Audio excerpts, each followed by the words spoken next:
Assalamualaikum warahmatullahi wabarakatuh, Bang Nuim. Apa kabar? Waalaikumsalam. Waalaikumsalam warahmatullahi taala wabarakatuh. Masya Alhamdulillah, Allah. baik-baik, dingin, baik dingin tapi baik-baik. Oh, Dingin dingin ya, enak. mantap ya. Australia sedang dingin ini, Bang Nuim. Wah, luar biasa. Apa kabar? Nampaknya tidak demikian di Eropa. Dah, karena cuaca politik juga cukup panas ya ketika Jerman mulai siap-siap menempatkan diri di tengah kecamuk perang Ukraina dan Rusia. 4.800 tank tentaranya mendekati Rusia. Wallahu a'lam apa yang akan terjadi nih. Dan juga di Saudi, Bang Nuim, ini banyak sorotan ya. Kemarin ada media influencer lah sekarang ini ya, menyoroti bagaimana Saudi menerima uang dari para jamaah haji tapi kok diberikan kepada investasi ke Amerika maupun peralatannya yang mengakibatkan tentara-tentara Israel mendapatkan bantuan lebih besar lagi. Belum lagi alam yang mulai berbicara, tah apa yang terjadi nih, gunung es terbesar di dunia pecah menjadi ribuan keping. Nah, nampaknya sebuah tanda-tanda zaman, Bang Nuim. Ya, apa yang Bang Nuim lihat dari Eropa ketika Kanada, juga Inggris dan Prancis mulai nggak betah ngadepin Israel ini? Dah, di luar malu yang semakin hilang di negeri kita ini, Bang Nuim lihat kan ada arloji berharga, saya nggak tahu macam mana tuh arloji 1 miliaran, padahal gaji 23 juta tak dari seorang hakim yang disorot oleh ketua MA. Nampaknya menjadi sebuah masalah malu di negeri kita ini. Sementara rakyatnya ada pada sakit TBC 100.000 orang meninggal dalam 1 tahun ini di Republik ini, di antara 1 jutaan yang terkena wabah ini. Menyebabkan Elon Musk ini menjadi sebuah cerita lain dari percaturan tentang penyakit dunia. Silakan Bang Noim berikan pencerahan kepada pendengar kita ini. Tafadhol Bang. Assalamualaikum. Itu menarik sekali tadi kalau dikatakan seorang hakim yang gaji 23 juta tapi bisa barangkali seperti yang pernah terjadi dengan Jenderal Muldoko waktu disoroti oleh koran di Straits Times Singapura bahwa wah, ini sang mantan jenderal Purnawirawan ini kok jamnya jam mahal sekali. Mantap. Berapa waktu kemudian dia pakai jam ini, dia bilang, dia banting di depan wartawan, ini jam palsu sebenarnya, bukan jam yang asli. Tapi bukan pada waktu disoroti itu, setelah dia disoroti beberapa waktu ya. Jadi kita tidak tahu apakah itu jam palsu atau jam asli. Sekarang soal palsu dan asli ini kita terpaksa minta kepada Bareskrim. Bareskrim bisa bilang mana yang palsu, mana yang asli. Itu baik. Tanpa harus membuktikan dan menunjukkannya. Jadi hakim ini betul-betul, saya baru membuat suatu tulisan yang dimuat oleh sebuah media di Indonesia yang ini hakim dari sudut pandang Islam ini wah luar biasa. Karena memang dianggap oleh para khalifah juga dianggap bahwa ya hakim itu atau qadi yang disebutkan bukan qadi dalam bahasa Arabnya itu sebagai dalam tanda kutip ya wakil Tuhan lah. Karena dia yang menentukan kesalahan dan kebenaran. Jadi di situ luar biasa berdasarkan tentunya ajaran Islam, sehingga begitu beratnya jabatan hakim itu di masa lalu, itu orang-orang ulama-ulama yang akan ditunjuk menjadi hakim, menjadi qadi itu kadang-kadang melakukan hal-hal yang tidak masuk akal. Ada seorang katanya di Maghrabi, ketika diminta oleh gubernur supaya menentukan suatu kasus yang menjadi hakim dalam suatu kasus, dia menangis terseduh-seduh dan dibawa ke masjid, tidak mau dinaikkan ke atas bumbung masjid dengan ancaman dia akan dilemparkan ke bawah. Kalau dia tidak juga mau menjadi hakim, dia bersedia naik ke atas, dia menangis terseduh-seduh. Akhirnya gubernur mengatakan, sudahlah kita serahkan ini urusan kepada orang lain. Jadi masalah hakim ini rupanya memang betul-betul sangat penting. Sehingga ada hadis, tapi ada yang mengatakan hadis ini agak lemah ya, tidak begitu kuat, bahwa seseorang yang diangkat sebagai hakim itu sama katanya seperti orang yang disembelih tapi tanpa pisau. Nah, bayangkan itu, saking beratnya jabatan itu. Saking beratnya jabatan itu. Jadi oleh sebab itulah pada akhirnya di zaman khilafah Sultan Al-Mansur itu dibuat semacam sistem juri. Jadi 400 tahun sebelum Inggris memperkenalkan sistem juri, itu khalifah sudah di khilafah Islamiyah sudah ada sistem juri. Jadi orang pintar-pintar didampingi oleh para mufti, yang kemudian lagi oleh para ahli hukum, yang kemudian nanti bukan main itu, mencapai suatu keputusan atau putusan pengadilan itu berat sekali. Jadi hakim itu memang, bahkan ada laporan riwayat yang mengatakan ada orang yang pura-pura gila, pura macam-macam untuk jangan diangkat sebagai hakim, karena bebannya itu sangat luar biasa. Karena barang siapa, kata Rasulullah, menghukum menyimpang dari syariah, maka dia itu harus mempertanggungjawabkan, nanti itu merupakan jalan pintas katanya untuk pergi ke neraka. Begitulah kira-kira beratnya jabatan hakim. Jadi kalau kita mendengar ada hakim 3 orang sampai hakim di pengadilan negeri Jakarta yang jadi kita juga heran, dia hakim apa ini? Karena bukan apa-apa. Kalau di Australia ini hakim itu jarang sekali kita dengar yang bermasalah.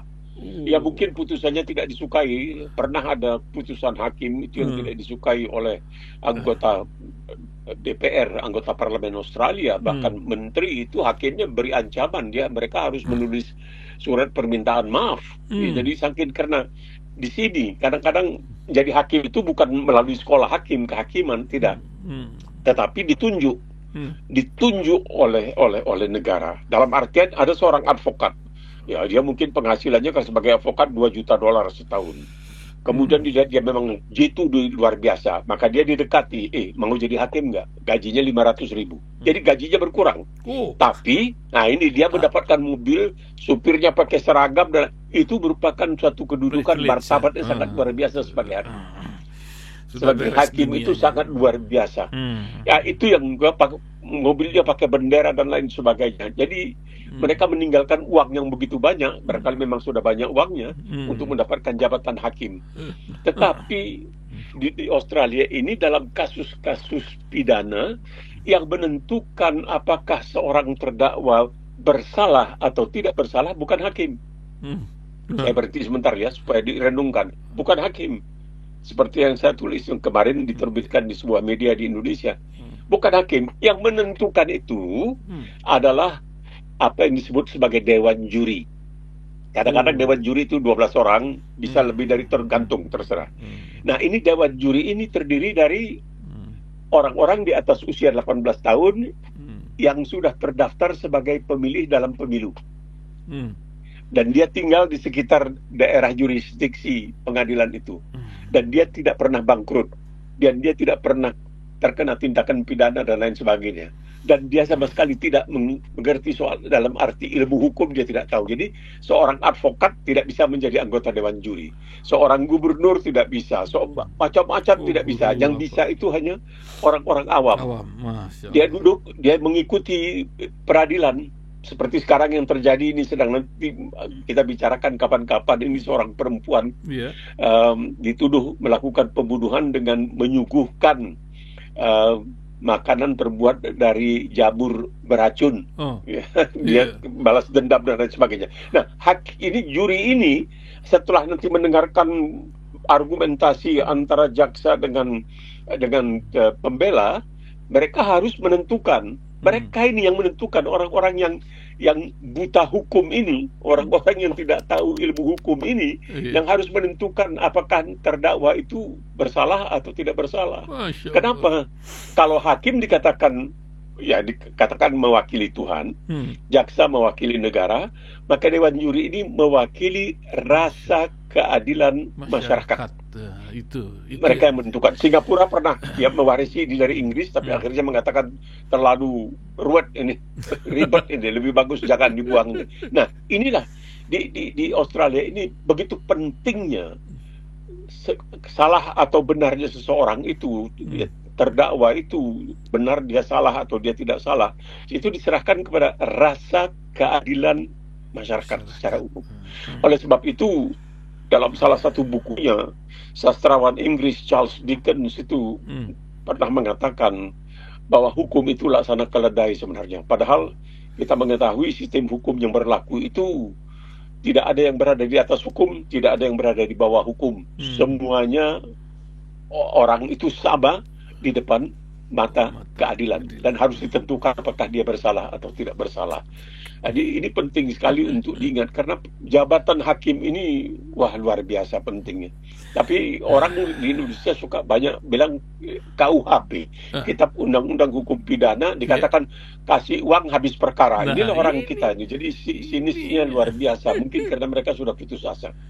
Ya memang masalah asa dan putus ini menjadi sebuah fenomena harus dijaga terus di negeri yang ya kita berharap ada perbaikan. Nah, apa yang Bang Nuim lihat, harapan apa di antara ini? Ada urusan sapi sekarang dari Cina ini Bang Nuim. Kemarin Perdana Menterinya Li Qiang datang ke sini. Saya ingat Australia ini dari Cina ini lengkap lah kalau peternakan sapi beserta tukang sedotnya juga nanti ini bisa kejadian. Bukankah ini bagian Australia biasanya pengelolaan susu ini? Bagaimana Bang? Benar, karena Tiongkok itu beli daging dari Australia, beli daging, minuman anggur, beli makanan laut seperti udang galah dan lain sebagainya itu dibeli dari Australia karena memang Australia ini dianggap sebagai salah satu negeri banyak peternaknya dan mereka mengekspor. Sekarang akan dilarang mengekspor domba dan lain sebagainya ke Timur Tengah dan juga sapi ya. Indonesia juga membeli sapi. Misalnya kita tahu di zaman almarhum Pak Harto zaman Orde Baru itu kabarnya dinasihati para importer sapi di Indonesia kalau bisa beli katanya sapi yang lagi hamil lah kalau bisa kata. Jadi kalau beli satu bisa dapat dua. Pinter juga. Ini kabarnya Pak Harto itu karena dia punya perhatian khusus, dia punya hobi juga rupanya terhadap binatang ini. Jadi masuk di akal kalau Tiongkok sekarang ini menjual sapi itu tidak mengherankan karena mereka mampu mengembangkan walaupun daging yang paling populer di Tiongkok itu adalah daging babi. Diceritakan bahwa sampai sekian waktu yang lalu itu 1 tahun itu mungkin sampai 600 juta ekor babi yang dimakan oleh rakyat di Tiongkok. Ya, jadi memang tidak mengherankan lah kalau Tiongkok sekarang bisa mengekspor sapi dan mengekspor ke Indonesia. Ini yang bikin kita agak kaget ya karena di Tiongkok itu juga ada musim dingin kan. Sedangkan kita kan sepanjang tahun sapi itu bisa berternak, bisa berlipat ganda jumlahnya dan lain sebagainya. Tapi banyak orang Indonesia kalau ke sini dia melihat sapi makan rumput kering. Tapi kok bisa gemuk-gemuk ya katanya, sapi makan rumput kering bisa gemuk-gemuk, di kita makan rumput seger kok kurus-kurus ya. Saya nggak tahu. Kalau itu jangan tanya saya. Ingat sapi Bang Nuim ya, saya jadi ingat India itu. Itu dulu kalau saya di sana itu mobil bisa macet gara-gara sapi ngedeprok di jalanan itu. Tapi nampaknya kasta sapi ini lebih tinggi daripada kasta yang sedang dibuat di reng-reng lagi sama Modi ini. Apa yang terjadi? Banyak sapi frozen ya dari India sekarang masuk ke Indonesia juga Bang Nuim. Di antara sapi yang sudah menjadi masalah di negeri itu India itu. Gimana Bang Nuim melihatnya? Ya karena ini sapi ini masalahnya seperti dikatakan oleh Maulana Wahiduddin Khan. Dia dari India ya, tapi dia ini seorang intelek lah, Muslim intelek yang buku-bukunya sangat luar biasa dan dia pernah juga menjadi petinggi organisasi Islam di India, Maulana Wahiduddin Khan. Dia mengatakan kenapa Islam diakui sebagai pembawa modernitas. Kenapa Islam itu memodernkan umat manusia. Ini juga yang dikatakan oleh Profesor Mel Ricklows ya dari Australia. Dia asal Amerika tapi kemudian tinggal di Australia. Dia mengajar di Universitas Monash itu dan mengatakan bahwa Islam membawa modernitas ke Indonesia. Karena di dalam Islam itu tidak ada dalam tanda kutip tahayul. Ini jangan, ini pohon ini nggak boleh, ini pohon ini binatang, nggak begitu. Tidak ada dalam Islam logic. Seperti itu. Tidak ada tahayul. Itu yang memungkinkan Islam itu menjadi pembawa modernitas. Nah di India kita mengetahui, kami kan kalau di Medan dulu juga begitu. Itu nenek katanya. Selalu dikatakan seakan-akan itu nenek, itu jadi sapi itu nenek. Tapi kok disuruh kerja keras, narik kereta begitu berat dan langit udah dipukul dan sebagainya. Bagaimana ini katanya? Sesuatu yang kamu anggap suci di India itu seperti yang Pak Ihsan dikatakan ya. Saya maaf cakap satu kali mobil saya terpaksa berhenti Maafnya karena di tengah jalan itu ada sapi kawin. Sapi Jadi kawin kita lagi. terpaksa berhenti dulu. Ya itu jadi kan. Nah, tapi bagi orang India ya itu tidak apa-apa karena ini adalah binatang yang dianggap keramat, yang tidak boleh dimakan dan lain sebagainya. Jadi kita melihat sapi itu berkeliaran dan sekarang ini kabarnya juga banyak itu sapi dalam keadaan yang perutnya besar, dipikir dia lagi hamil dan lagi sebagainya. Tiba-tiba ada seorang dokter dari Inggris, dokter hewan, dia datang, dia operasi di tengah orang ramai begitu. Yang dikeluarkan dari perut sapi itu adalah plastik-plastik. Innalillah. Beratnya sampai 17 kilo gitu ya, plastik yang dikeluarkan dari perut sapi itu. Dan ini yang menjadikan bahwa kadang-kadang umat Islam di sana itu diserang karena dituduh membawa daging sapi atau memakan daging sapi yang tidak diperbolehkan karena sapi dianggap sebagai makhluk yang punya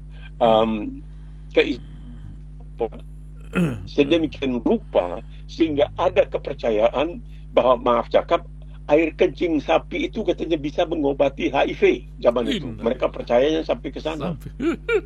Oh ya, sakit HIV itu dianggap begitu mungkin. Jadi kalau dikatakan bahwa di India ya banyak orang yang vegetarian yang hanya makan sayur-sayur dan sebagainya, tidak makan sapi dan sebagainya, ya itu memang benar karena mereka menganggap sapi itu sebagai keramat. Sebagai keramat, sebagai binatang keramat yang tidak boleh dimakan. Tapi untuk bekerja dibolehkan, untuk dipakai untuk bekerja. Seperti yang saya lihat di Medan, kawan-kawan saya orang India yang Hindu yang tidak mau makan daging sapi dan mereka menganggap sapi itu sebagai keramat, tapi ya disuruh kerja keras, nggak apa-apa narik kereta dan lain sebagainya, itu tidak menjadi halangan. Nah, ini kadang-kadang kontradiksi ya kita melihat ini, tapi itu urusan mereka, bukan urusan kita. Ya, luar biasa. Bang Nuim, kita pergi ke Palestina ketika Eropa bergolak ini. Sampai Netanyahu ini uring-uringan ya. Di antara mereka sendiri macam terbelah tentang keadaan di Gaza. Hari ini pagi ini anak-anak kecil, para reporter kecil ya, netizen kecil itu pun 12 orang mati terbunuh pagi ini saja. Apa yang menyebabkan negeri-negeri yang sudah mulai berbicara, Prancis, Inggris, Kanada, melihat Netanyahu ini betul-betul menjadi sebuah duri dalam daging dalam demokrasi dan juga genosida yang ada di muka bumi ini? Bagaimana Bang Nuim? Coba bayangkan ada orang jalan, kalau dia lihat semut itu dia melangkah supaya semut itu tidak terinjak. Ada orang ketika melihat laba-laba itu tidak tega dia untuk membunuh laba-laba itu. Dicari alasan. Oh, laba-laba ini pemakan serangga yang berbahaya dan lain sebagainya. Padahal suatu penelitian mengatakan setiap manusia, jadi pengisan saya, setiap manusia yang hidup ini, dalam hidup kita ini menelan 28 laba-laba dalam hidup kita. Tanpa kita sadari, ketika kita tidur, mulut terbuka dan lain sebagainya, tapi kita masih sayang kepada laba-laba. Jadi bagaimana dengan manusia? Kenapa manusia ketika terjadi keganasan yang dilakukan oleh Nazi ya di Jerman dalam Perang Dunia Kedua, umat manusia gempar. Bagaimana mungkin orang-orang perempuan yang kelihatan kurus kering, anak-anak dimasukkan ke dalam kam-kam yang kemudian mereka dihabisi di sana. Ini kan abad ke-21 berulang kembali. Sebenarnya bukan pertama kali. Ketika terjadi di Bosnia juga banyak orang yang mengatakan kenapa umat manusia diam melihat Muslim diperlakukan dengan sangat ganas ya di Bosnia. Mungkin dalam tahun 1955 dan seterusnya, surat di Indonesia dan lain sebagainya, ketika lebih dari 7.000 Muslim, terutama laki-laki, anak-anak laki-laki yang dibantai, dihabisi oleh orang-orang Serbia di depan mata anggota pasukan pemelihara perdamaian Perserikatan Bangsa-Bangsa dari Belanda dan lain sebagainya. Kita pikir itu terakhir. Kemudian terjadi peristiwa Rwanda dan sekarang ini terjadi lagi. Tapi ini tidak mengherankan. Tidak mengherankan begini. Seorang sejarawan Inggris, Max Hastings, dia pernah mendengar, dia bertugas menginterview Benjamin Netanyahu di tahun 70-an kalau tidak salah. Dan di situ dia mendengar Netanyahu itu bicara dalam suatu makan malam begitu di Baitul Maqdis. Dia mengatakan Dia mendengar Netanyahu yang disebut Bibi. Bibi, Dan kita tahu Yasir Arafat tidak mau menyebut Netanyahu karena Yahu itu ada Yahudinya. Jadi dia mengatakan, ya, dia Bibi, dia menyebut Bibi. Saya mengutip apa yang dikatakan oleh seorang sejarawan Inggris, Mike Hastings, ketika makan malam bersama Netanyahu di Baitul Maqdis dalam tahun 17. Di situ Netanyahu mengatakan, ini sejarawan ini mengatakan, saya sampai tidak masuk di akal mendengar dia mengatakan bahwa dalam peperangan berikutnya kita akan melakukan hal yang benar, yaitu kita membuka suatu kesempatan di mana kita bisa mengusir semua orang Arab. Kita akan, katanya, itu tepi barat kita bersihkan. Begitu juga katanya Baitul Maqdis kita bersihkan. Dan katanya mesti betul ada tentara kita itu berasal orang Yahudi dari Afrika Utara, orang Yahudi dari Yaman dan sebagainya. Mereka boleh sebagai tentara, tapi yang memimpin harus adalah orang-orang Yahudi kulit putih. Jadi dia sudah punya, memang akal itu ingin menghabisi. Dia sudah punya itu, jadi sejak itu ingin menghabisi.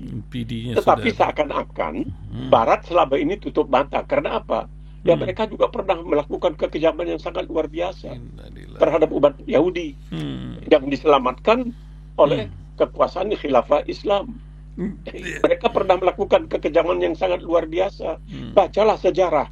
Inilah salahnya, kita tidak baca sejarah. Kita membaca sejarah itu kadang-kadang separuh-separuh dan tidak melihat latar belakangnya. Jadi mereka sudah dari dulu sudah diperlakukan memang tidak wajar, dan itu tidak dibolehkan di dalam Islam. Itu di dalam Islam kita lihat, kalau ada dikatakan man qatala nafs bighairi nafs, nafs itu barang siapa menewaskan seseorang, bukan disebutkan orang Yahudi, tidak, setiap manusia, setiap yang bernyawa, itu seakan-akan dia menewaskan, dia membunuh semua umat manusia, seluruh kemanusiaan. Waman khadya, waman ahya, yang menyelamatkan itu seakan-akan menyelamatkan semua umat manusia. Jadi ketika misalnya Al-Quran mengatakan wa idza hakamtum bainan nas an tahkumu bil adil, ketika menghukum di antara manusia, hukum dengan adil, ini yang dilakukan oleh hakim ketika mengadili kasus tuduhan atau dakwaan dari Sayyidina Ali bin Abi Thalib radhiyallahu anhu terhadap seorang Yahudi. Akhirnya orang Yahudi itu dibenangkan. Wa idza hakamtum bainan nas. Jadi di sini Islam itu sebenarnya tidak ada rasismenya. Barat itu yang punya rasis, sampai sekarang kita lihat rasismenya itu. Luar biasa. Tapi yang menyedihkan bagi kita tentunya bagaimana Uni Emirat Arab itu seakan-akan begitu terseduh-sedan karena dua orang yang memang tidak pantas, dua orang diplomat Yahudi, diplomat Israel dibunuh di Amerika. Tetapi bagaimana dengan yang anak-anak kecil? Tidak bisa lagi, banyak yang tidak sanggup melihat di televisi bagaimana anak-anak itu betul-betul busung, lapar. Tidak sanggup melihat itu. Jadi kemanusiaan negara-negara seperti Inggris sekarang ini mulai ditantang. Kanada, Inggris, Prancis, bahkan Spanyol. Bahkan Spanyol pun sekarang ini mengumpulkan negara-negara Arab. Tapi negara Arab sendiri kita lihat terburu-buru, tergesa-gesa, berlomba-lomba ingin menyampaikan rasa duka citanya. Bagaimana dengan duka cita yang terjadi di Gaza? Nah inilah jadi munafiknya di situ. Munafiknya. Kalau tadi dikatakan oleh Rasil bahwa Arab Saudi uangnya ke Amerika, itu sudah sejak lama, Bung Ihsan. Ada yang mengatakan kalau sekiranya Arab Saudi menarik semua tabungannya itu, semua pokoknya dikatakan duitnya dari Amerika Serikat, itu bangkrut, Amerika bangkrut. Zaman itu ada 3 triliun uang Arab Saudi itu diberikan. Itu menjadi penunjang, menjadi tonggak. Itu dalam bentuk saham dan lain sebagainya. Kalau itu ditarik semua bangkrut, Amerika bisa bangkrut. Tapi kan tidak terjadi. Jadi masalahnya kita kembali, kalau Al-Quran mengatakan ya kita harus berpegang pada tali yang sama, wala tafarraqu, dan kita tidak boleh terpecah belah. Sementara ini kita masih terpecah belah. Itulah yang menjadi masalah kita sebenarnya. Masya Allah. Jerman, Ukraina, Rusia. Sudahkah benar uring-uringan ini menyebabkan Eropa bersiap-siap menghadapi sebuah pertempuran besar, atau memang akan selesai pada Ukraina versus Rusia saja? Apa yang sebenarnya nampaknya Rusia ini mencoba untuk melakukan semacam pengujian sampai di mana Amerika dan Eropa. Dia melihat bahwa antara Eropa dengan Amerika juga sekarang ini persoalan tarif saja sudah tidak karuan. Nah, Amerika selalu mengatakan Eropa tidak berbuat atau menyumbangkan lebih banyak uang untuk NATO dan lain sebagainya. Jadi kita melihat bukan apa-apa, kita juga ingin melihat apa yang bisa terjadi kalau ini nanti sekiranya Rusia menggunakan senjata-senjata yang sangat luar biasa. Akankah terjadi Perang Dunia Ketiga? Dan Perang Dunia Ketiga itu selalu dikatakan tidak akan ada lagi yang menjadi saksi pada akhir perang itu, karena kita semua akan mati. Jadi kalau ini memang terjadi, nah kita sekarang ingin mengetahui Dajjalnya itu siapa. Karena Dajjal itu harus tampil. Apakah Dajjal sudah tampil? Jadi ada yang mengatakan, kenapa di dalam surat, misalnya surat Taha, surat ke-15, Allah SWT mengatakan tentang hari kemudian, tentang kiamat dan lain sebagainya, tapi tidak memberikan waktu, tidak memberikan indikasi, tidak memberitahukan kepada Jibril, tidak memberitahukan kepada Nabi yang sangat luar biasa Muhammad SAW pun tidak diberitahu kapan ini terjadi. Kenapa? Karena ini merupakan suatu bentuk pengujian. Kalau kita mengetahui bahwa di rumah kita bisa menyimpan barang haram di rumah kita, barang terlarang, dan kita tahu kapan akan terjadi penggerebekan, kita akan membawa keluar itu barang haram. Tapi kalau kita tidak tahu, kita terus-terusan memiliki barang tersebut. Nah, ini sama juga. Kalau kita tahu kapan akan kiamat, wah kita sibuk terus akan beribadah, terus akan baik dan tidak lagi menipu, hakim juga akan jujur. Tapi kalau tidak tahu kapan akan terjadi, ya kita harus selamanya terjadi. Ini menjawab pertanyaan yang diajukan oleh seorang pakar dari bangsa Romawi, Juvenal, yang bertanya, quis custodiet ipsos custodes, siapa yang mengawasi sang pengawas? Harusnya kita sendiri menjadi pengawas diri kita sendiri, dan tetap sedapat mungkin melakukan kebaikan. Ya, luar biasa. Nampaknya alam mulai berbicara ya, karena kalau di Pulau Jawa, sebagian Sumatera ini sedang ketar-ketir menghadapi megatrust yang sudah BMKG ingat-ingatkan, walaupun lahannya BMKG ini lagi diserbu sama grip ya. Tapi apa yang Bang Dim lihat ini fenomena gunung es terbelah terbesar di dunia, A23 terpecah menjadi potongan-potongan yang lebih kecil. Belum pernah kejadian ini.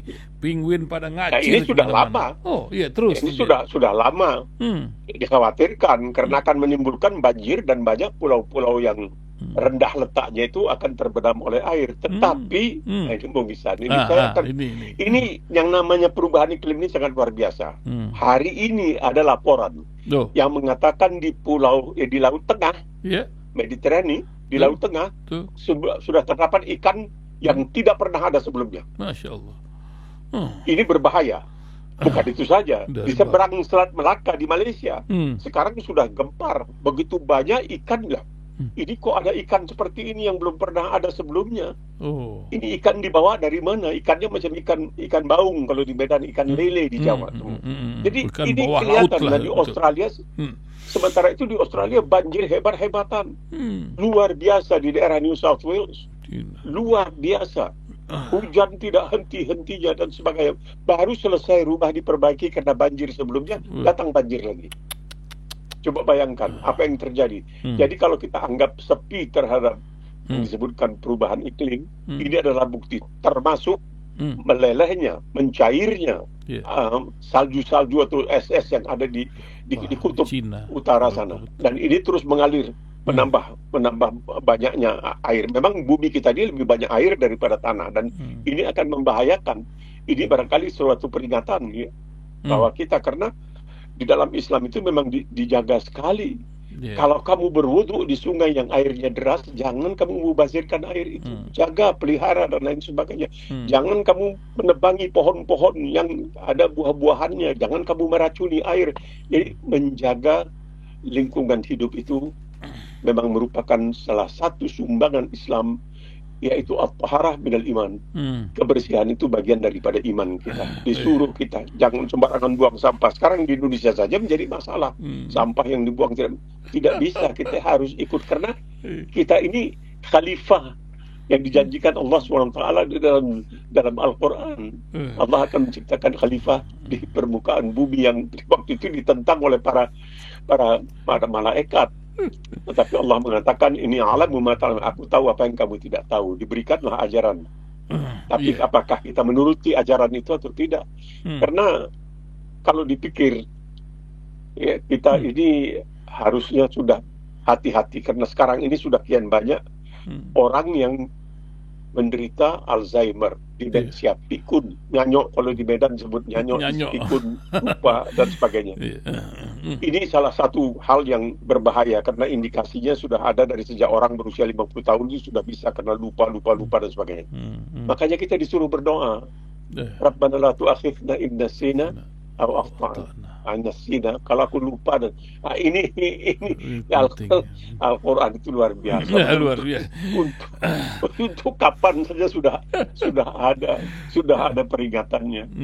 Termasuk mengenai akhir zaman ini, termasuk hari kiamat. Mantap. Luar biasa ini, sampah alam mulai berubah, menyebabkan kebersihan juga.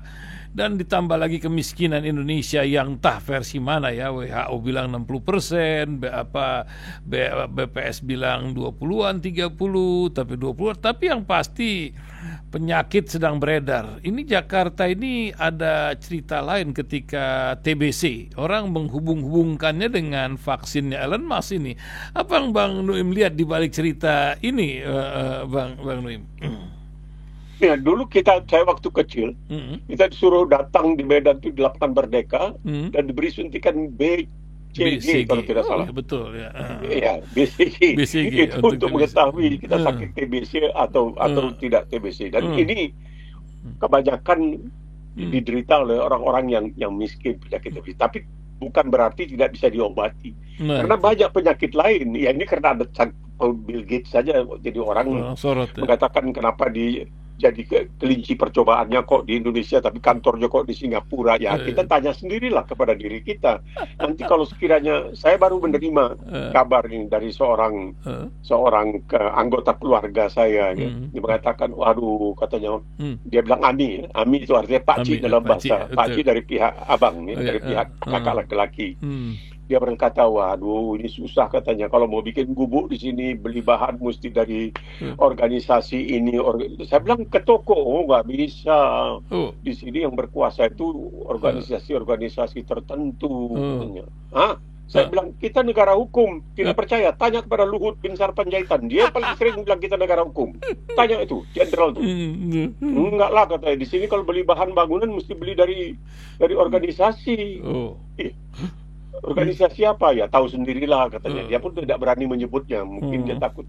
Nah ini bagaimana ini jadi negara kita? Bagaimana orang mau bikin perwakilan di Indonesia kalau yang berkuasa itu bukan bukan polisi atau BRIMOB atau ya TNI, tapi organisasi. Gimana ini? Nah, jadi bagaimana kita mesti mengatasi hal ini? Jadi kita tahu diri juga lah. Kalau dikatakan ya kita negara termiskin, karena begini Bung Ican, kita tahu bahwa ketika Jokowi disanjung setinggi langit karena dalam tanda kutip infrastruktur atau prasarana, itu Bank Dunia sudah mulai mengatakan, jangan, ini nggak benar. Dan saya terus terang, tanpa diketahui banyak orang, saya dibawa ingin melihat infrastruktur jalan dari Batu di Jawa Timur sampai ke Jakarta naik mobil sengaja. Itu infrastruktur yang dibangun antara tahun 2014-2024 itu, ya ampun, bergelombang itu. Itu naik mobil itu tidak nyaman, kita mau tidur. Saya bilang, apaan ini? Oleh sebab itu saya teringat ketika Bank Dunia mengatakan ini tidak benar ini, maksudnya itu adalah suatu kebijakan yang keliru kata mereka, tapi ya Bank Dunia tentunya tidak berani ikut campur. Nah, cuman ya barangkali ada yang mengatakan ini bagaimana dengan IKN? Ini ibu kota negara, ini bagaimana ibu kota Nusantara?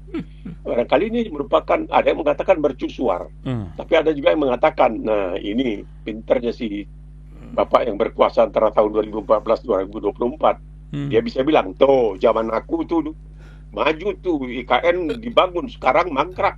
Karena aku nggak mungkin, siapa tahu. Wallahu a'lam bishawab. Nah, Bang Nuim, beberapa hari lagi Idul Adha, apa penutup bincang kita, nasihat dari seorang Nuim Hayat, pengorbanan apa lagi yang bisa kita berikan untuk negeri kita ini atau umat sedunia ini? Silakan Bang Nuim. Ya, karena kita memang ikut bertanggung jawab. Kita ikut bertanggung jawab, itu tidak bisa dipungkiri. Kita sebagai manusia begitulah, harus bertanggung jawab terhadap manusia-manusia lain. Tetapi juga kita mengetahui bahwa di dalam kehidupan kita ini, kita tidak bisa hidup sendiri. Makanya kita melihat bagaimana ya kita harus melakukan sedapat mungkin untuk kepentingan orang-orang lain juga, tidak untuk diri kita sendiri. Sedangkan kita sendiri sebagai Muslim ketika berhadapan dengan Idul Adha ini, kita mesti berpikir kembali, bukan hanya menunaikan ibadah haji. Jangan lupa Rasulullah SAW itu hanya haji satu kali, haji wada, haji perpisahan sekali, pertama dan terakhir kali. Tetapi apa yang dipetuahkan, yang diwasiatkan oleh Rasulullah pada akhir haji wada itu, itulah yang luar biasa. Itulah yang menjadi landasan dari apa yang kita sebut sekarang ini sebagai hak asasi manusia. Dan ini bukan dikatakan oleh orang-orang Muslim, bukan, tapi oleh orang non-Muslim yang objektif, yang jujur, yang mengatakan, coba kamu bayangkan, di abad ke-10 ada seorang ahli ilmu bumi yang mengatakan Mekah itu seakan-akan tidak pantas untuk jadi tempat tinggal manusia. Panasnya luar biasa, menyesakkan, anginnya bikin kita bisa semaput, lalatnya di siang hari, nyamuknya di malam hari, cuma nyamuknya tidak membawa penyakit, gunung yang tidak ada satu daun rumput pun dan sebagainya. Kok di situ bisa diturunkan wahyu pertama? Dan dalam 23 tahun dari sejak itu terjadi perubahan yang sangat luar biasa, di mana kesetaraan umat manusia itu lebih terasa. Karena itu merupakan bagian dari apa yang dipetuahkan oleh Rasulullah, yang dikutip oleh Profesor Christopher Wiramantri. Harus kita ulangi, karena banyak yang lupa, yang pernah menjadi dekan jurusan hukum Fakultas Hukum di Universitas Monash di Melbourne, dan kemudian menjadi hakim di Pengadilan Internasional di Belanda, Profesor Christopher Wiramantri, seorang non-Muslim, seorang Katolik dari Sri Lanka, yang mengatakan umat manusia berhutang budi pada Islam yang telah melahirkan dan memperkenalkan hak asasi manusia kepada umat manusia. Itu sangat luar biasa ketika dia mengatakan, Rasulullah mengingatkan para jemaah waktu beliau melaksanakan haji, menunaikan ibadah haji wada, wahai manusia sekalian, dengarkan dan camkan secara seksama kata-kataku berikut ini. Ingat dan camkan, darahmu, hartamu, harta bendamu adalah suci dan tidak boleh diganggu-gugat oleh saudara-saudaramu. Jadi yang korupsi itu, dia mengganggu-gugat harta saudara-saudaranya. Sudah melanggar, tuntas melanggar. Jadi itu merupakan sebenarnya pentingnya haji itu bukan hanya sekadar berkumpul, tapi melakukan pembuktian tentang kebenaran suatu ajaran agama seperti agama Islam itu. Jadi kewajiban memelihara kehidupan, kata Rasulullah, memelihara harta benda, harga diri, kehormatan orang lain, tidak dapat ditawar-tawar di dalam Islam. Bayangkan, itulah yang disampaikan oleh Rasulullah antaranya kepada kita semua. Semoga menjadi pelajaran untuk kita, apalagi nanti waktu kita merayakan Idul Adha. Insyaallah.